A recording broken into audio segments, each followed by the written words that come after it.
welcome back to ThrillNet and the first episode of this new Planet Coaster series.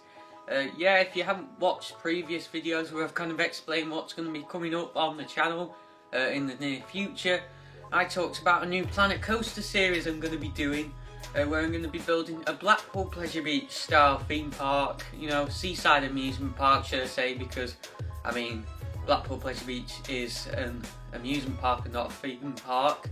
I know I said my next video was going to be me reacting to my first ever video I did on this channel, but I've decided, you know what, I want to get this Planet Coaster thing kick-started because I've done some work on the park which you're going to see in a minute. You know, not really much theming wise and queue wise, but putting in the main, you know, framework of the park in terms of the first few rides, a couple of coasters, some paths, not queues and stuff. I haven't got onto that yet, I'm going to do that a bit later. But I sort of started off, you know, the major framework of the park. Also, yeah, I'm going to be showing you some on-ride POVs of the rides and around the park really. But yeah, also I was going to upload this video on Saturday as the start of the new schedule, but as you'll see, I have uploaded it on the Sunday. The reason for that being, I only just found out about this really.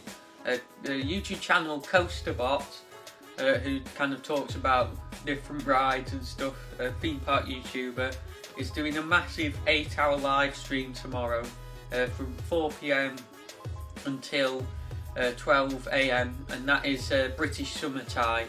And he's going to be having a load of YouTubers on the stream. It's a charity stream. Some big British YouTubers like Digital Dan, Screwy Loops, Pleasure Beach Experience, obviously himself, Harry from Coasterbot as well, is going to be on there.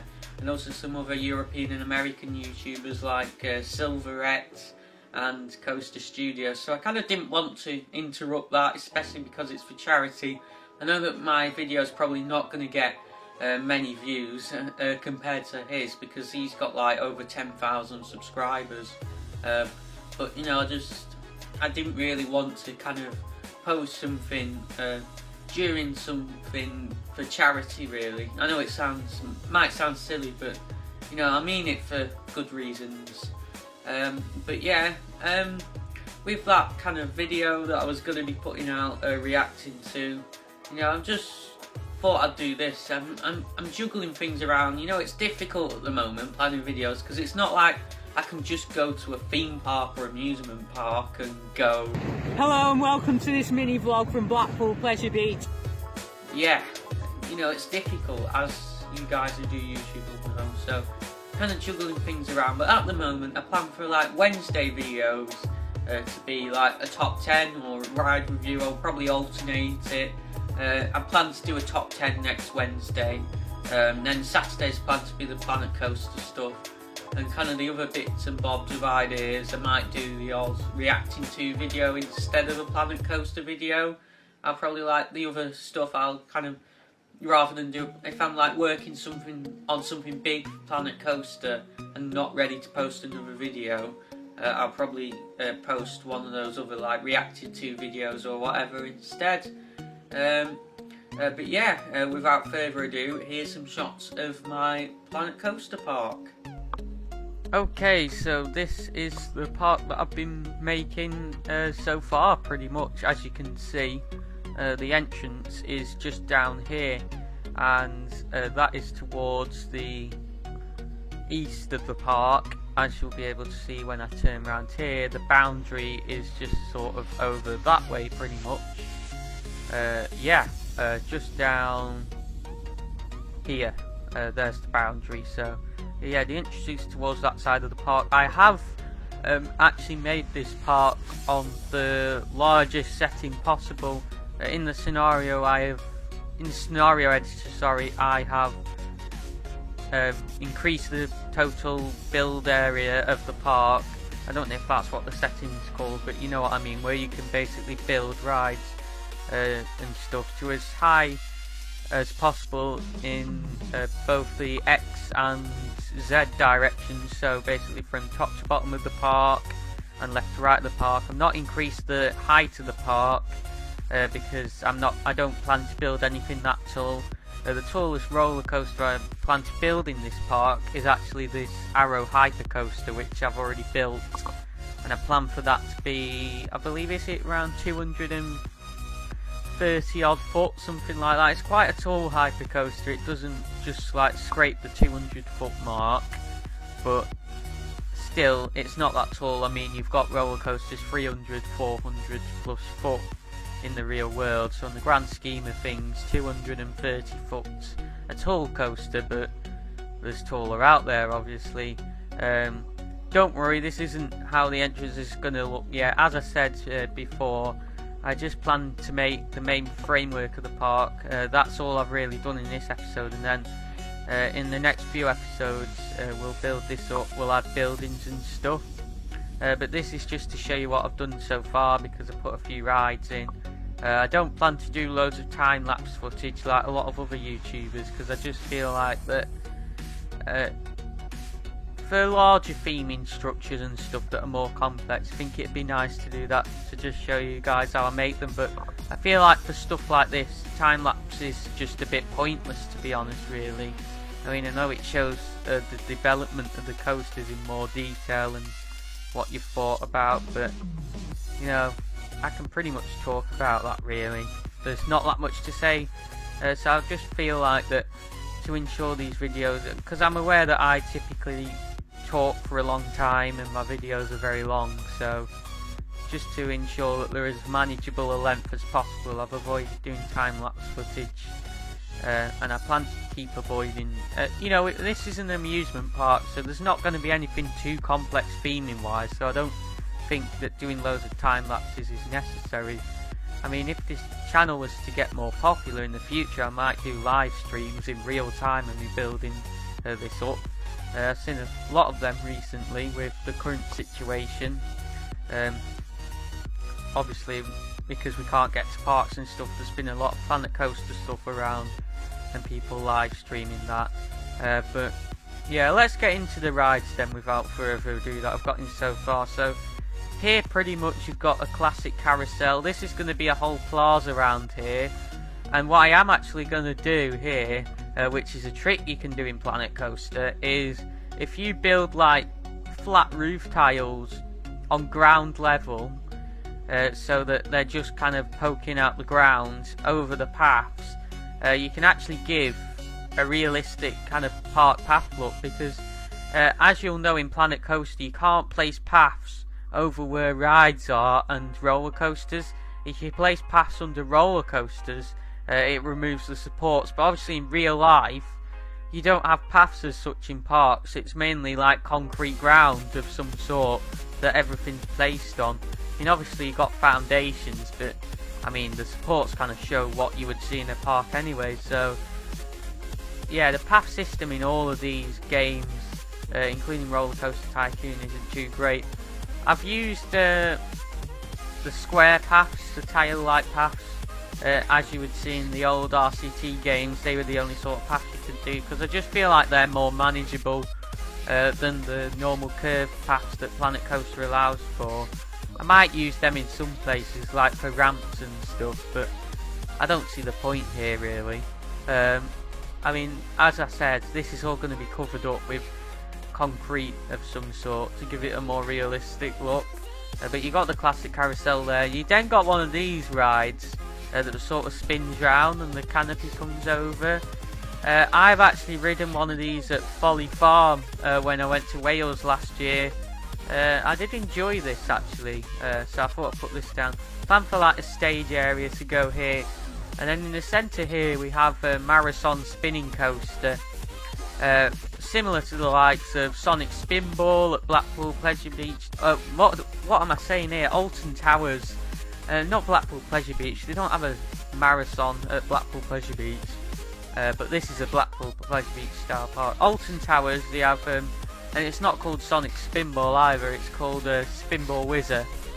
I know, but I believe they repainted it when they did Spinball. Maybe I'm wrong, but I'm sure when it was Sonic Spinball, it used to have a orange and blue colour scheme, which is more Sonic-like than the like purpley green. I don't know what it is colour scheme. I think it's just red and green. I don't know that Spinball Wizard has. But I like this colour scheme. I know some people might not, but I like it. A lot of people don't tend to like bright colour schemes on coasters, but I do. Also, you've got Dragon's Fury at Chessington, which I didn't ride last time I went to Chessington, but I'd love to get the cred at some point. I don't know when I'll be going back to Chessington though, because I didn't enjoy Chessington that much last time in particular. I kind of just got bored quite quickly. Like, really, Vampire was the main draw for me pretty much. I don't know how many times I rode that, but it was a lot.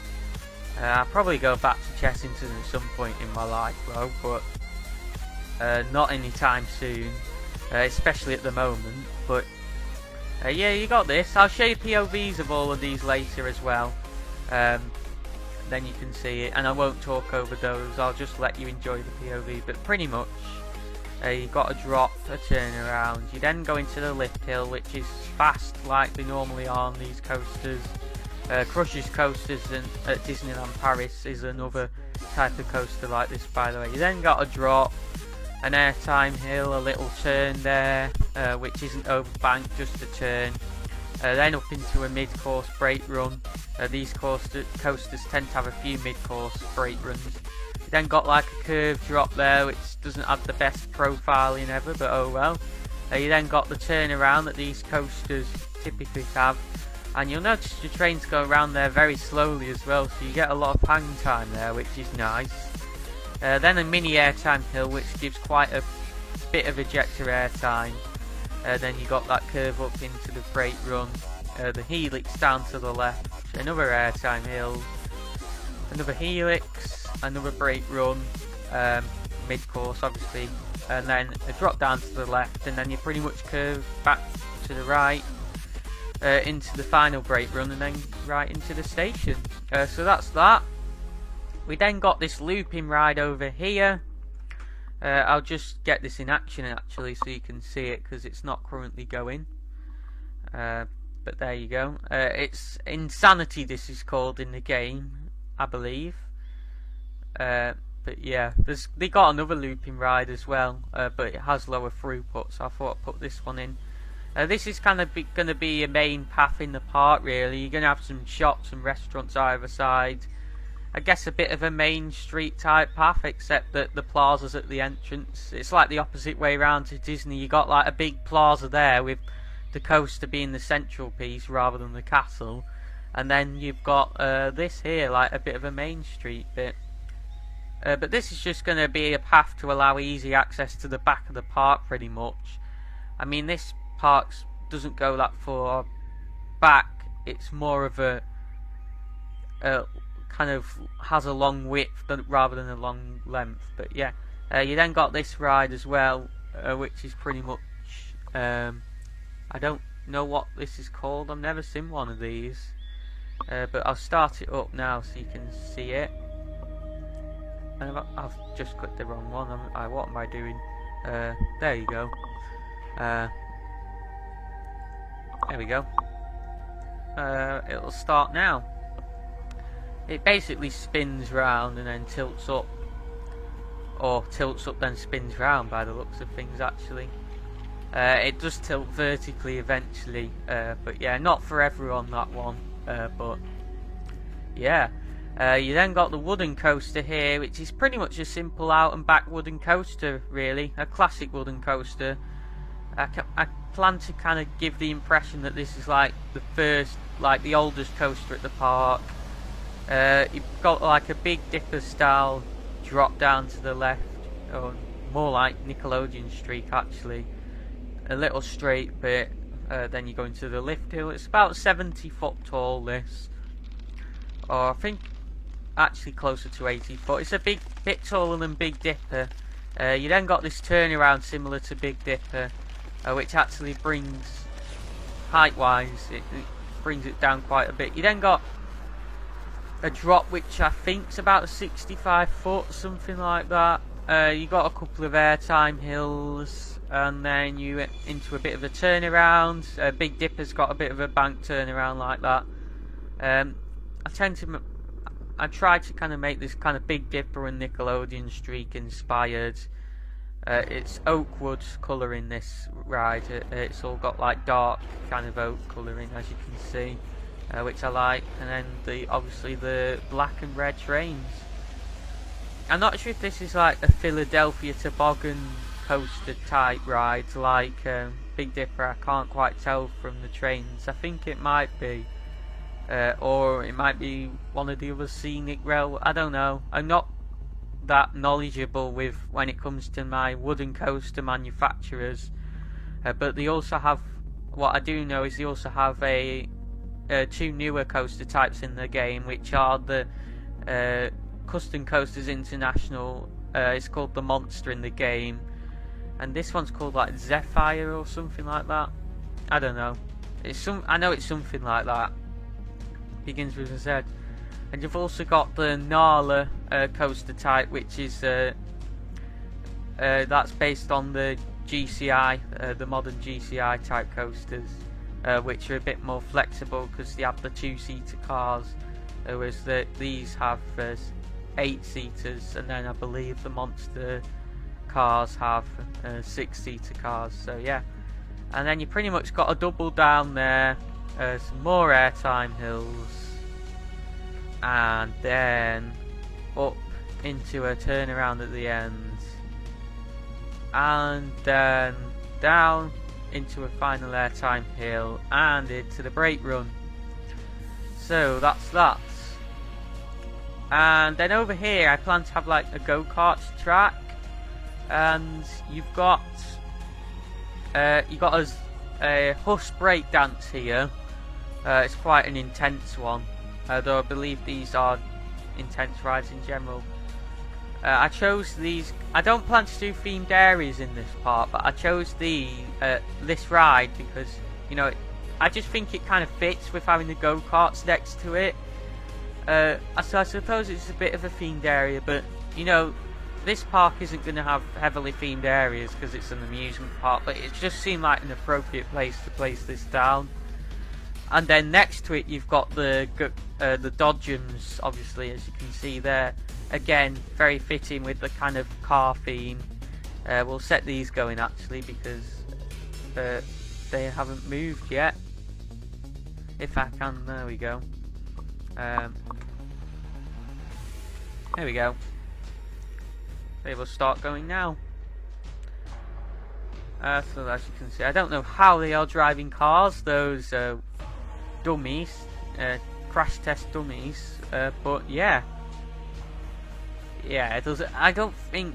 How would you test Dodgems with crash test dummies in real life? I don't get that, but because obviously Dodgems are self-driving cars, but hey ho, only in Planet Coaster, I guess. And here I plan to have vintage cars again to fit with that kind of theme. That'll mainly be like a little children's ride that they probably enjoy more, and then obviously the go-karts for those who are a bit older, who can obviously drive go-karts sensibly, obviously, I guess. And then the vintage cars would be a fun ride for children. But then you've got, who manufactures these? I can't remember who manufactures these. They're like, Fort Park has one of these. I've never been to Fort, obviously. It's called Rush. Fort Park has one of these. I'm not good at my flat ride manufacturers. The main manufacturers I'm knowledgeable about are the steel coaster manufacturers. Another coaster manufacturer, a wooden coaster manufacturer, sorry, I forgot to mention when we were looking at the wooden coaster, is Gravity Group. But Planet Coaster don't have any Gravity Group type rides in the game. But yeah, and from having watched off-rides POVs of Rush, I don't believe I've seen an on-ride POV of it, which would make sense because Fort Park don't allow on-ride POVs. It actually, the noises it makes are quite realistic, but yeah, and here we have the Arrow Looper Coaster, Looping Coaster, sorry, yeah, the American Arrow this is called in the game, and this, I pretty much based it on a classic Arrow Looper coaster, to be honest. This side, it's worth mentioning, the park I plan to have more of the older rides, and with the entrance being there, and then kind of have sort of newer rides such as maybe like a Mack multi-launch coaster, giving some hints to what I'm going to put in, B&M flying coaster, a Vekoma SLC, I know, but I plan to try and make it as bearable as possible. I mean, there are some bearable Vekoma SLCs. Komali was bearable, Infusion wasn't, but I mean, even in these times now, I would ride any coaster if I could, even if it meant Infusion. I'd honestly rather ride Infusion than be stuck inside right now, but that's not possible, obviously. Probably will ride Infusion someday again, but it wasn't exactly pleasant, to say the least. But yeah, you got a turnaround, a lift hill. This is about 90 odd foot tall. Most Arrow coasters are about that height. And then you drop down into a turnaround with a bit of banking on, which I've noticed these coasters sort of have. I'm trying to make these coasters realistic, obviously, as you can probably tell from the way. I hope they look realistic. Anyway, that was my aim. You then got to drop down into an airtime hill, which you actually get some nice airtime there into the loop, and then up and then down the curve drop into the corkscrew, which I profiled myself. I didn't use the in-game one. Hopefully that looks okay. I'm not the best at making my own custom inversions in this game, but there you go. And I will admit that that second part of the corkscrew, not sure if you can tell or not, is an in-game one because I was too lazy to finish it off. But the reason I made the first half of it myself was because I didn't want it to look unnatural with it having to bank, because when you do the in-game one, it puts the banking back to 0 and then does the corkscrew. That's what it would do, but I want it to kind of curve into the corkscrew and have that look, which the Arrow coasters do tend to do. A lot of them do have like curve drops and then into a corkscrew that's going in the same direction. You then go up into the mid-course brake run there. This thing can run 3 trains. I'm not sure whether I will run 3 trains on it because it's still quite a short coaster. It's under 3,000 foot, so it's still quite short. And then you go into that drop there. You got a bit of a helix. We'll follow the train round there. Another airtime hill there. Curves round to the left a bit, and then round in a 180 degree right turn into brake run, which you might notice is quite long, but these coasters do tend to have quite long brake runs, so that is quite realistic, I guess. But yeah, I actually posted about this coaster on Instagram yesterday, saying that the colour scheme of which is green track with orange supports, as you'll probably be able to see,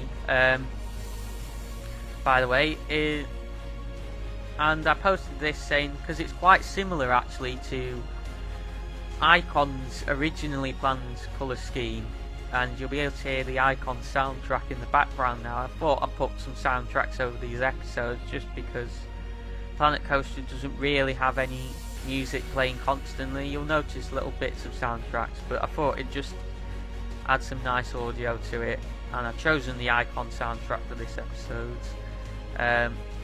But yeah, this green and orange colour scheme is quite similar to the one they originally planned for Icon, but they changed it to like grey track and purple supports, or at least that's what it looks like to me. You've got to know I am visually impaired, so my colour perception isn't the best, but yeah, and then obviously they have the gold trains on Icon, but yeah, the track I originally had like a bluish colour, as someone pointed it out. I planned it to be green, but I couldn't find the green originally, that like any colour green that to me at least looked similar to Icon's track. So the one I ended up choosing looked a bit bluish, but Yeah, I intended for it to look green, but it turns out it looks blue. You gotta note that those colours are easy for me to get mixed up. But yeah, it was the closest at the time I could find to Icon's original track colouring before they obviously changed it. Yeah. And then obviously I asked you guys whether you prefers the original Icon colour scheme or the one it has now, which is how I guessed a lot of you prefer, or the majority of you prefer, the one it has now. The last time I checked it, it was quite close on the poll, but I actually did like Icon's original colour scheme, which may be controversial, but I don't think it would have fit very well with the rides around it, because they tend to have quite dark colour schemes. Like you got the big one with its dark red and dark blue track, Big Dipper with its wood coloured track, Steeplechase now has one yellow track, but that's not that noticeable because the track's obviously quite small, because it's basically a monorail like track. So yeah, I don't think it would have fit too well, but I do like Icon's new colour scheme. Though I have heard some people say it does look a bit ugly. To me personally not, but yeah. But that's that pretty much. The final ride I'll just show you. Actually there's two more. There's this Arrow Hypercoaster, obviously big one inspired. Silver and black trains, or gold and black trains. I can't. Yeah, silver, sorry. I did originally have them gold, I just can't remember whether I changed them back. I've experimented a bit, but yeah. So what I intended to do with this, obviously you've got Magnum XL 200, which is another hypercoaster which is well known. There's about 5 or so of these Arrow hypercoasters out there, but that's the most well known because it was the first hypercoaster ever to be built in the world actually.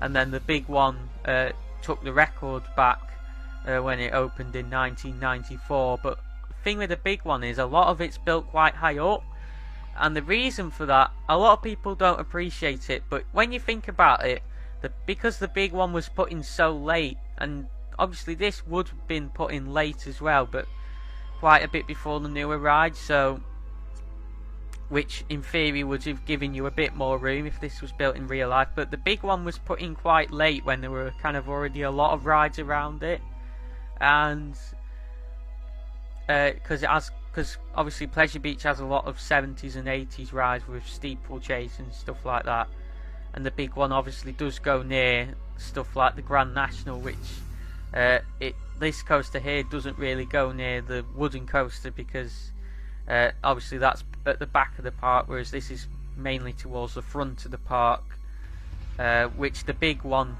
is, but obviously Grand National and that are towards the front of the park as well. So yeah, so obviously they struggled to kind of build a lot of low airtime hills, so big one doesn't have much airtime.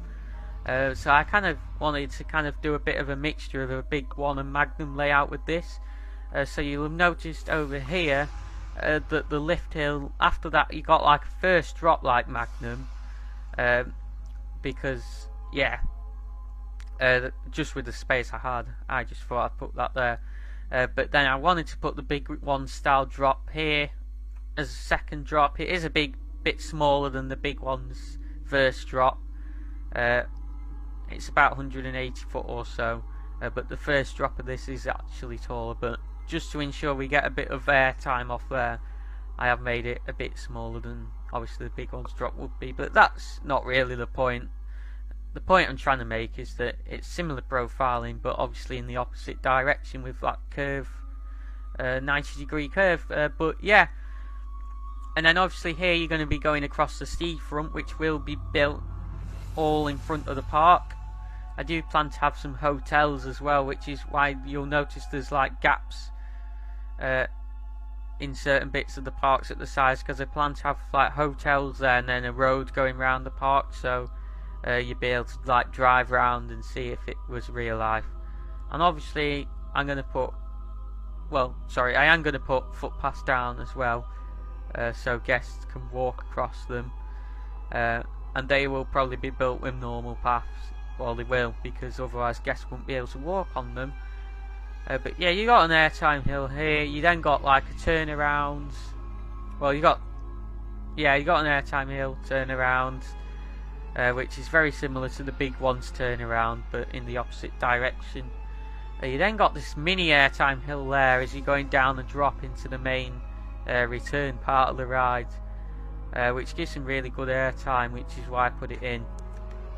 And then you've got obviously a few airtime hills here which give really good airtime, Magnum inspired obviously from that ride. You then curve up into this station, which I'm aware isn't the smoothest transition, but sorry, not the station, the mid-course, but it's not the smoothest transition, but it's the best I could do. And then you pretty much drop into a curve here. The train slowed down a lot here. I plan to have like this part inside like a cafe or restaurant type thing. I don't know why. I just feel like it'd be quite nice to have like a balcony here looking over it. So then I kind of got the idea of having it. And I don't believe there's another hyper coaster that does this. Like there's some coasters that have indoor sections. Like it doesn't do much this, but you know, just for the views really. Because why not? Well, why not experiment with new things? Obviously I'm trying to keep it realistic, but I want to experiment with new things as well. You know, just to make this part unique and my own really. But yeah, and then pretty much you're going to curve back down to the left out the restaurants, and then you got these mini bunny hills at the end which give really nice airtime actually, and then pretty much you go up into the brake run, and that's that. And then the last coaster I have, which I haven't decided the colours for yet actually, is the Wooden Wild Mouse. Obviously inspired by the Wild Mouse, which was demolished at Blackpool Pleasure Beach in 2017 at the end of the season. And yeah, you've got the station here obviously. This is going to be on a pier I'm going to build outside the front of the park. I haven't tested this yet, but I believe you can't have second gate parks in Planet Coaster, which is what I wanted this to be. So what I plan to do is have a pier outside the front of the park, and then have these as like pay for ride things, so that obviously the park can get money for these rides that they're operating pretty much, because otherwise basically guests would be going on rides for free, so the park wouldn't be making any money for them in theory.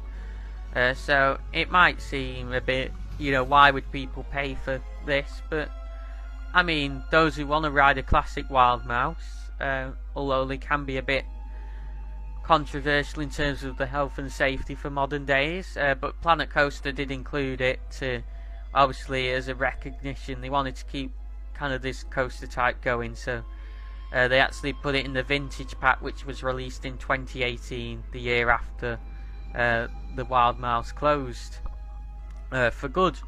But you'll see that these cars seat two people, one behind the other.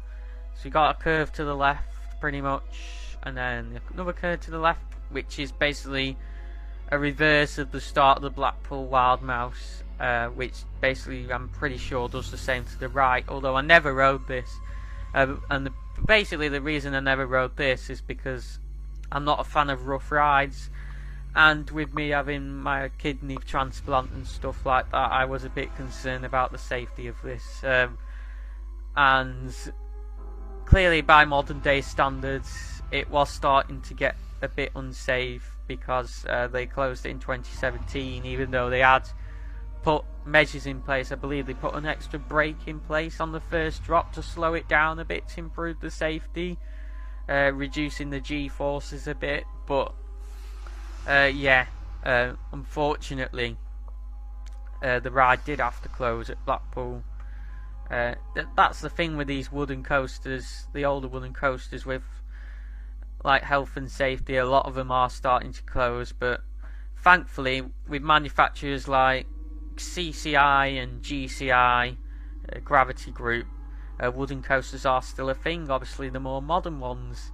I mean, the CCI ones, a lot of the 90s CCI ones are a bit older, but still perfectly safe by today's standards. But yeah, and then you've got the inverse of Blackpool's layout again. I know, so original. You've got like two curves to the left, where you then fly into the first drop. I have tried to make this a bit safer than the Blackpool one, because that actually pulled lateral G-forces of 1.8 on one of the turns, which is incredibly high for a coaster of kind of where you're restrained to this extent, which isn't very much on these type of coasters, and it was a bit unsafe, I guess, with it being that high. 1.8, if you think about it, that's quite high for a lateral G-force. I mean, you'd be being slammed into the side on that, and sure you were. I never got to road it, obviously, as I said, but yeah. So you got the drop there, and then it's going to be quite hard for me to show you this off-ride from how compact it is, but you got like a curve, and then you go into another drop. I'm doing the best I can, but it's really hard, and I'm struggling to see where the track is to show you, to be honest, but I'll put an on-ride POV at the end so you can see it properly. And then you pretty much got another drop, a couple of turns. You've got a notable part of the ride, which is this Wild Mouse bit up here, and then you pretty much turn around at the end and you go back a bit around this corner down here, which is sloped down slightly, into another drop which is actually really steep and sharp. I know you'll be flying out your seat on that, but oh well. A bit sharper than I originally planned it to be, but you know, coasters like this, they are a bit reckless, so yeah, I guess it kind of fits. And then you got this turnaround bit at the end which comes out of the main structure. I'm not sure, I don't think I'm going to build the structure like at Blackpool, because I just don't want to copy. Like, I've seen Wild Mountains without this. I just don't want to copy the Blackpool one completely. I kind of like it like this, to be honest, so I'll probably just leave it. But yeah, and then you got the double like S-bends to the right. That was inspired by Blackpool's Wild Mouse, which I believe has one or two of these on one part of the ride. I can't remember how many, but yeah. And then you got another really sharp drop where you could literally see the car lifting off the track there. I know, into an airtime hill. And then basically I trimmed it, as you'll be able to see here, at the bottom of the drop, so that it didn't fly around that corner too fast. And I believe the G-force on that is about 1.1, which is the maximum G-force of the ride. So 1.1, a bit more manageable. So yeah, and then you go into the station, and that's the end of the ride. So yeah, that's pretty much everything I've done so far. And then next episode, what I plan to do is put a couple more flat rides in. I actually did put in this flat ride over here, which I forgot to show you. So I plan to kind of put another round here, build a few more paths kind of over here in the park, because I'm aware I've kind of developed a bit out here by putting the swinging ride, then the coaster, the arrow looper, and then the ride here. And so next episode will be much more like infrastructure again, finishing off this kind of area of the park, and then I plan to kind of do all the theming, all the bits of theming and kind of scenery and whatnot, queues, buildings, entrance. Actually, no, I'll leave the entrance. I kind of just want to get into the main rides, to be honest. I'll do the entrance a bit later when I come to open the park, which will probably be a few episodes time. When I put a few more rides down and done some more queues and stuff, because none of the rides have queues yet, obviously. The arrow looper won't open when I first open the park, because I will open that when I've developed a bit more. And the Wild Mouse will open with the pier, which I'll probably build later in the series. But the marathon spinning coaster, the flat rides, the wooden coaster, the arrow looper, they'll all open when I originally opened the park. which I'll then close again when I come to build more, just for to avoid lag really, as much as possible, because this game can lag if you have a lot of guests in your park, whether you're building or not, and when you're building it can get really bad. Another coaster I plan to actually put at the back of here, because I'm aware I have got a bit more room with the edge of the park, but I will obviously put the road that I plan to build around the park, some of that will be down here, and then I'll probably just put trees at the edge really, or maybe a building or something, random buildings, maybe like houses or whatever, something like that. Anyway, a bit like you have at Blackpool, probably a mixture of both, as you would have around the park, because obviously the park is surrounded by houses at Blackpool. But yeah, I plan to do a bobsleigh coaster. Did I originally plan to have that dueling with a side friction coaster, but I'm not sure I would get that to work. I know, if you don't know, side friction coasters were like the original type of coasters that we kind of had, but I just feel like that side friction coasters are a bit boring, like they don't do a lot, they're a bit outdated now. I know that can be said maybe about some of the older wooden coasters, but yeah, I just don't know if I want to put a side friction coaster in really. I know it's a classic, and there's not many of them around, but I feel like we have enough classic rides in this park, and we're going to I do plan to do another classic wooden coaster somewhere, but yeah, maybe a smaller one for like a little children's first coaster. So I feel like we'll have a lot of classic rides in here, really, as well as newer ones, as I said. And I even like stuff like the Arrow Looper can be considered a classic in these days, even though it's like a 1970s ride as opposed to like 1920s, 1910s, as the side friction coasters and some of the older wooden coasters are. But yeah, a lot of these Arrow Loopers are getting ripped out, like Vortex as an example at Kings Island has been ripped out recently for the new B&M Giga coaster, Orion, that's being put in, but I don't know when that'll open now because obviously of this pandemic. But yeah, that's just an example. Do plan to have a Pleasure Beach Express ride in the park as well, which I'll probably build down here somewhere. But yeah, I do have a lot of other plans. I've planned out the majority of the coasters really I plan to have in this park, but put your suggestions down below as well. What coasters would you like to see, because they are only plans and they are open to change. If you feel that there's a coaster that would fit this park very well, be sure to message me on Instagram or Twitter or whatever, or just comment down below. What would you like to see in this park, because I want this to be open to you guys as well, and then kind of based on my own preferences as well as your preferences, I'll put this park together, and then eventually when it's done, I'll obviously upload it to Steam for you guys to play on and amend however you want, and you know, just look round really and ride the rides. But yeah, thank you for watching, and now I'm going to show you some on-ride POVs of the coasters I've talked about in this park as of this episode. So yeah, thank you for watching, and I'll see you on Wednesday at 6 PM for another video, which won't be Planet Coaster.